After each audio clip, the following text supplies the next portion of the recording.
नमस्कार विद्यार्थी मंडळी, या व्हिडिओमध्ये आपण पोलीस भरती 2024 साठी काही महत्त्वाचे प्रश्न कव्हर करणार आहोत। यामध्ये आपण जीके आणि करंट अफेअर्सचा समावेश केलेला आहे। व्हिडिओला शेवटपर्यंत बघायचे। सर्व प्रश्न आपण स्पष्टीकरण सहित पाहणार आहोत। व्हिडिओच्या शेवटी आपण सर्व प्रश्नांची रिव्हिजन घेणार आहोत, जेणेकरून हे सर्व प्रश्न तुमचे तोंडपाठ होणार आहेत। या ठिकाणी प्रश्न पहिला आहे बघा, संयुक्त राष्ट्रसंघाने 2023 हे वर्ष कोणते वर्ष म्हणून घोषित केलेले आहे? या ठिकाणी 2023 हे वर्ष बघा, संयुक्त राष्ट्रसंघाने जागतिक भरड धान्य वर्ष म्हणून घोषित केलं होतं। ठीक आहे, पर्याय क्रमांक ए जागतिक भरड धान्य वर्ष हे या ठिकाणी योग्य उत्तर असणार आहे। सेम प्रश्न जर 2024 साठी विचारला तर बघा, संयुक्त राष्ट्रसंघाने 2024 हे जे वर्ष आहे ते जागतिक उंट वर्ष म्हणून घोषित केलेले आहे। ठीक आहे, 2024 हे जागतिक उंट वर्ष। सेम प्रश्न जर 2025 साठी विचारला तर बघा, जागतिक हिमनद्या संरक्षण वर्ष घोषित केलेलं आहे। ठीक आहे, 2025 या ठिकाणी जोड्या लावामध्ये देखील विचारलं जाऊ शकते, त्यासाठी लक्षात ठेवायचं आहे 2023 हे जागतिक भरड धान्य वर्ष, 2024 हे जागतिक उंट वर्ष, जो 2025 हे जागतिक हिमनद्या वर्ष। हे तिन्ही ऑप्शन लक्षात ठेवायचे। ठीक आहे, आपलं मूळ उत्तर काय? संयुक्त राष्ट्रसंघाने 2023 हे वर्ष जागतिक भरड धान्य वर्ष म्हणून घोषित केलेलं आहे। पुढील प्रश्न आहे बघा, संयुक्त राष्ट्रसंघाबाबतीत किंवा UNO यालाच युनो असं म्हटलं जातं, तर याबाबत आपल्याला चुकीचा पर्याय या ठिकाणी ओळखायचा आहे। कोणता चुकीचा पर्याय आहे? तर मित्रांनो, या ठिकाणी पर्याय क्रमांक बी सदस्य देश 196 हा जो पर्याय आहे तो चुकीचा पर्याय। या ठिकाणी 196 देश सदस्य नसून 193 देश सदस्य आहेत। ठीक आहे, युनोचे सध्या किती सदस्य आहेत? 193। ओके, स्थापना बघा लक्षात ठेवायची आहे, 24 ऑक्टोबर 1945 ला युनोची स्थापना झालेली आहे। 24 ऑक्टोबर 1945 ला। मुख्यालय न्यूयॉर्क अमेरिका या ठिकाणी आहे। प्रमुख सचिव कोण आहेत सध्या? Antonio Guterres. ओके, चुकीचा पर्याय आहे, सदस्य देश 196 नसून 193 आहेत। ठीक आहे, पुढील प्रश्न आहे बघा, खालीलपैकी कोण सर्वाधिक वेळा ग्रँड स्लॅम जिंकला आहे? कोण जिंकलेला आहे? तर मित्रांनो, या ठिकाणी पर्याय क्रमांक ए नोवाक जोकोविच हा जगामध्ये सर्वाधिक ग्रँड स्लॅम जिंकणारा प्लेयर आहे। मित्रांनो, प्रश्न विचारलेला आहे, नोवाक जोकोविच हा जो खेळाडू आहे तो कोणत्या खेळाशी संबंधित आहे? तर बघा, टेनिस। ठीक आहे, टेनिस हा खेळ लक्षात ठेवायचा आहे। टेनिस खेळाशी संबंधित असणारा हा खेळाडू आहे नोवाक जोकोविच। ठीक आहे, हा प्रथम क्रमांकावर आहे ग्रँड स्लॅम जिंकण्यामध्ये। दुसऱ्या क्रमांकावर आहे राफेल नदाल। ठीक आहे, तर मित्रांनो, नोवाक जोकोविच हा कोणत्या देशाचा खेळाडू आहे? हे या प्रश्नाचं उत्तर मला कमेंट करून सांगायचं। याच्यावर देखील प्रश्न विचारण्यात आलेला आहे। पुढील प्रश्न आहे बघा, राज्यातील मंत्र्यांचे वेतन व भत्ते ठरवण्याचा अधिकार कोणास असतो? कोणास असतो मित्रांनो? या ठिकाणी विधानसभेला असतो। ठीक आहे, राज्याची जी काही विधानसभा असते तिला राज्यातील मंत्र्यांचे वेतन व भत्ते ठरविण्याचा अधिकार असतो। ठीक आहे, राज्य विधानसभा, विधानसभेचे अध्यक्ष कोण आहेत आपल्या? तर बघा, राहुल नार्वेकर। उपाध्यक्ष कोण आहेत? नरहरी झिरवळ। ठीक आहे, लक्षात ठेवायचे आहेत। राष्ट्रपती आहेत द्रौपदी मुर्मू, राज्यपाल आहेत रमेश बैस, मुख्यमंत्री आहेत एकनाथ शिंदे।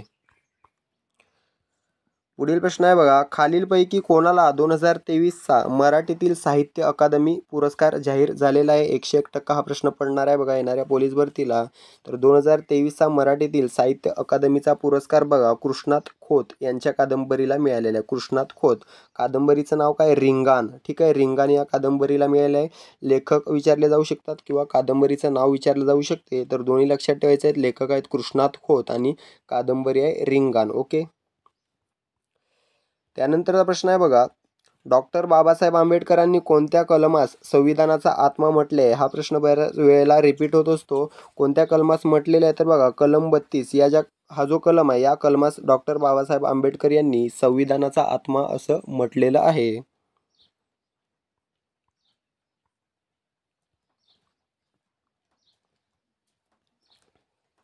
त्यानंतरचा प्रश्न आहे, भारतीय संसदेने नागरिकत्वाचा कायदा केव्हा संमत केला? भारतीय संसदेने नागरिकत्वाचा कायदा केव्हा संमत केलेला आहे? तर 1955 हे योग्य उत्तर आहे। पर्याय क्रमांक सी 1955 ला भारतीय संसदेने नागरिकत्वाचा कायदा संमत केलेला आहे।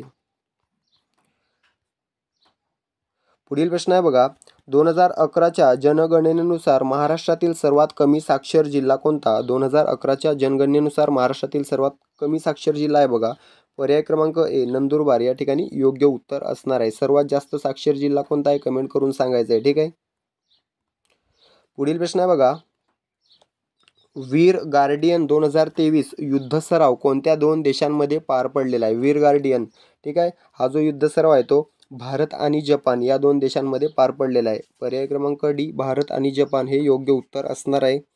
या ठिकाणी पर्याय क्रमांक 1 पाहिला भारत इंडोनेशिया, तर हा जो युद्ध सराव आहे तो गरुड नावाने ओळखला जातो. भारत आणि इंडोनेशिया या दोन देशांमध्ये होणारा जो युद्ध सराव आहे तो गरुड नावाने ओळखला जातो. भारत व्हिएतनाम या दोन देशांमध्ये झालेला जो काय आहे तो विनबक्स म्हणून ओळखला जातो, विनबक्स. त्यानंतर भारत श्रीलंकेदरम्यान जो काय पार पडलेला आहे तो स्लिनेक्स नावाने ओळखला जातो, स्लिनेक्स. आपलं मूळ उत्तर आहे वीर गार्डियन 2023 भारत आणि जपान.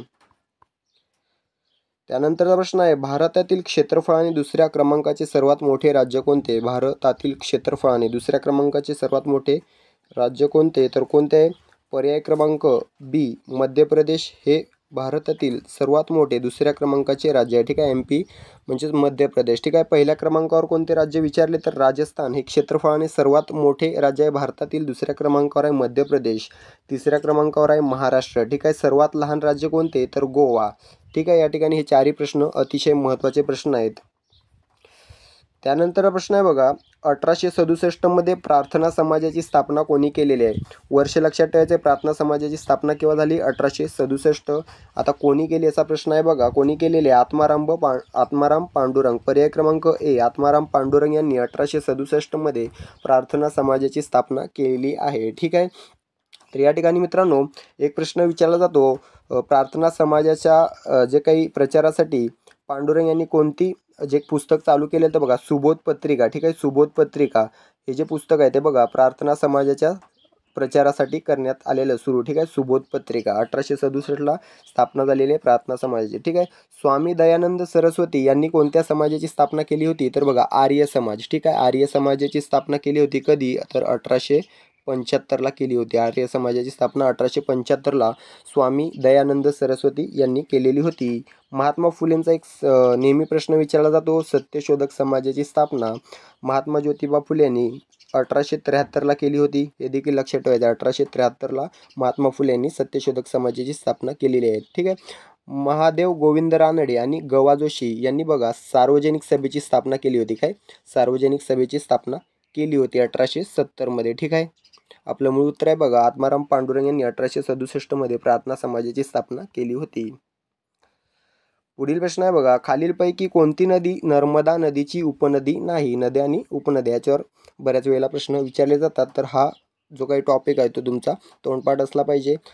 तर या ठिकाणी बघा शबरी, पर्याय क्रमांक डी, शबरी ही जी नदी आहे ती नर्मदा नदीची उपनदी नसून गोदावरीची उपनदी आहे, ठीक आहे. बाकीच्या लक्षात ठेवायच्या शक्कर, दुधी आणि कोलार या नर्मदा नदीच्या उपनद्या आहेत.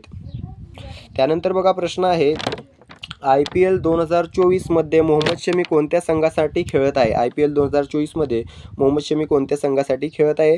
मला उत्तर कमेंट करून सांगायचं आहे, ठीक आहे. त्यानंतरचा प्रश्न आहे बघा 2011च्या जनगणनेनुसार महाराष्ट्रातील सर्वात कमी लोकसंख्येचा जिल्हा कोणता? 2011च्या जनगणनेनुसार महाराष्ट्रातील सर्वात कमी लोकसंख्येचा जिल्हा कोणता आहे? सिंधुदुर्ग, ठीक आहे. पर्याय क्रमांक सी सिंधुदुर्ग हा 2011 नुसार बघा महाराष्ट्रातील सर्वात कमी लोकसंख्येचा जिल्हा आहे, ठीक आहे.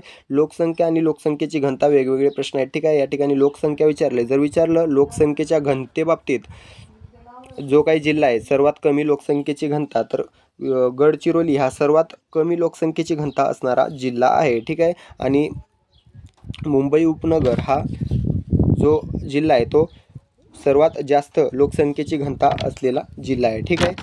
लक्षात ठेवायचं आपलं मूळ उत्तर आहे सिंधुदुर्ग सी. त्यानंतरचा प्रश्न आहे बघा 1856चा विधवा पुनर्विवाह कायदा कोणाच्या काळात संमत झाला? 1856चा विधवा पुनर्विवाह कायदा कोणाच्या काळात संमत झाला? कोणाच्या काळात झालेला आहे? लॉर्ड डलहौसी, ठीक आहे. या ठिकाणी पर्याय क्रमांक डी लॉर्ड डलहौसी हे योग्य उत्तर असणार आहे. यांच्या काळामध्ये 1856चा विधवा पुनर्विवाह कायदा हा संमत झालेला आहे. त्यानंतरचा प्रश्न आहे बघा पित्त खालीलपैकी कोणत्या अवयवात तयार होते? पित्त कोणत्या अवयवामध्ये तयार होते मित्रांनो? तर बघा पर्याय क्रमांक या ठिकाणी ए यकृत या अवयवामध्ये पित्त हे तयार होत असते, ठीक आहे मित्रांनो. या ठिकाणी बराच वारा सुटल्या असल्यामुळे या ठिकाणी तुम्हाला व्हॉईस जो आहे माझा तो व्यवस्थित येणार नाही, त्यासाठी आपण या व्हिडिओची रिव्हिजन आज घेत नाही आहोत. तर सध्या आपण व्यवस्था जी काय माझ्या घराचं थोडं काम चालू असल्यामुळे आपण व्हिडिओ बाहेर रेकॉर्ड करतो आहे. तर ते झालं की आपण परत पूर्वीप्रमाणे रिव्हिजन देखील घेऊया. तर या व्हिडिओमध्ये इथेच थांबतो. धन्यवाद.